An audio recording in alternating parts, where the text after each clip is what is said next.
Hey everyone, welcome back to one of your favorite videos.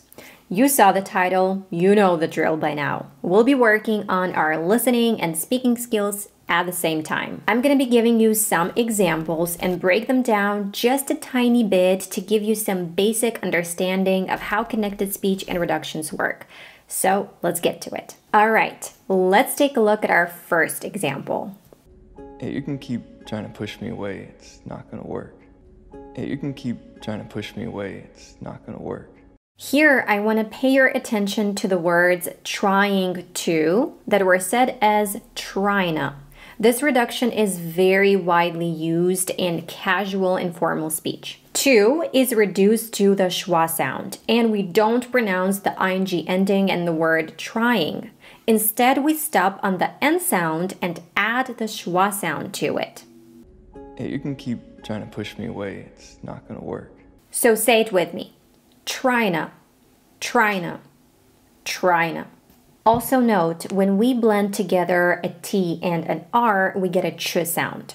Tryna. There's also another reduction in the sentence, which is gonna, which is short for going to. You most likely know about this one. Hey, you can keep trying to push me away, it's not going to work. As you can see, to is substituted with the schwa sound yet again. And along O and ing are substituted with a short O sound. Gonna.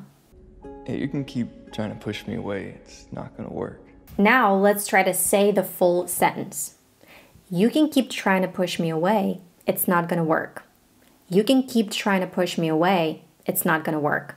This reduction of the words going to is also informal, but is used basically all the time by native speakers. Here's another example of its usage in conjunction with the word wanna. I'm gonna wanna marry you in 5 days or in 5 years. Okay, let's try it together. I'm gonna wanna. I'm gonna wanna. I'm gonna wanna marry you. I'm gonna wanna. I'm gonna wanna marry you in 5 days or in 5 years.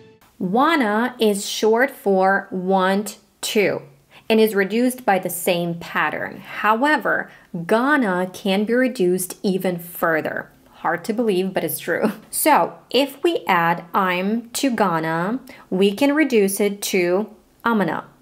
So now I am going to becomes I'm gonna, as in this example. I'm gonna go do that. So you dance?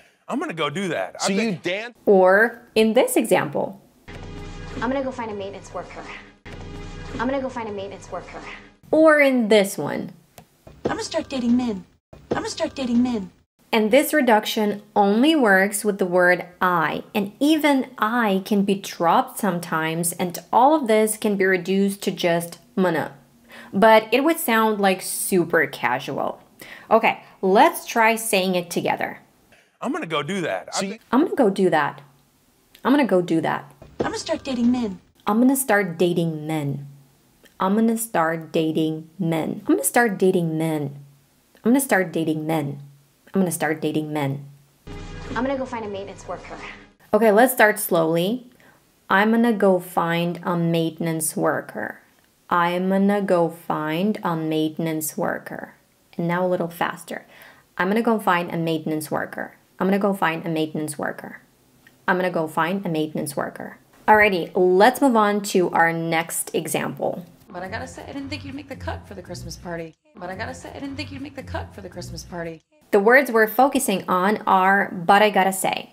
So gotta is short for have got to. And have got to is the same as just have to. So I gotta say and I have to say mean exactly the same thing. And you can take your pick in spoken English. You can say, I gotta go, I gotta get out of here. Or you can say, I have to go, or I have to get out of here. The only difference is that the first option sounds very informal, casual, and relaxed, whereas the second one sounds more formal. So let's try to say it together and pay attention to the two T's in this word. They are not true T's, they are fast D's. Da da da, gotta. And as usual, we'll start slowly. But I gotta say. But I gotta say. But I gotta say. but I gotta say, but I gotta say, but I gotta say. But I gotta say, I didn't think you'd make the cut for the Christmas party. But I gotta say, I didn't think you'd make the cut for the Christmas party. You know what? I feel like I need to say this. Don't be afraid of these reductions. Use them in your speech. It's not bad English. It's natural English. People do speak like that in real life. And if you learn to speak like this, it's not going to make you sound illiterate, but on the contrary, you'll sound more natural. Okay, let's move on to our next example. Or do you just enjoy busting my chops? Or do you just enjoy busting my chops? So he said, or do you just enjoy busting my chops? And the words we will break down will be do you that were reduced to do. And it's a very common reduction in American spoken English. Or do you just enjoy busting my chops? Do you becomes do. Let's try to say it in conjunction with the words just enjoy. Do just enjoy. Do just enjoy. Do just enjoy. Or do you just enjoy busting my chops? Or do you just enjoy busting my chops? Now let's listen to the next part of this conversation. Did you hear about the accident last night? Did you hear about the accident last night? And this translates into did you hear about the accident last night? Here the words did you were also reduced to just do.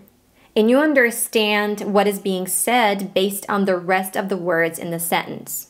Because if someone says last night, it can't be do you, right? Did you hear about the accident last night? Let's try to say it together, but probably not that fast. Did you hear about the accident last night? Did you hear about the accident last night? Did you hear about the accident last night? Did you hear about the accident last night? Let's listen to one more example. How'd you do that? How'd you do that? So, did you get it now? She said, how did you do that? How'd you do that? Did you was reduced to do, and that allowed the question to be asked more quickly and smoothly. So let's try it together. How'd you do that? How'd you do that? How'd you do that? When people use connected speech, a phrase or even a whole sentence might sound like one unit. For example, instead of saying, I just want you to know, pronouncing every single word separately and clearly, you can say, I just want you to know. I just want you to know. I just want you to know that I just want you to know that I just want you to know. And then Marie, I just want you to know that We'll drop the T in the word just, and the T in want will become a stopped T. The word to will be pronounced with a fast D sound and the schwa sound, and the word no will keep its pronunciation but won't be properly articulated, kind of. All right? Got it? Cool. Let's try it. I just want you to know that Marie, I just want you to know that Let's start slowly. I just want you to know. I just want you to know. I just want you to know. I just want you to know. I just want you to know. I just want you to know. Okay guys, that's it. I really hope that you enjoyed practicing your listening and speaking skills with me in this video. Give it a like, please. It really helps our channel. And subscribe if you haven't yet, and I'll see you in the next one. Bye!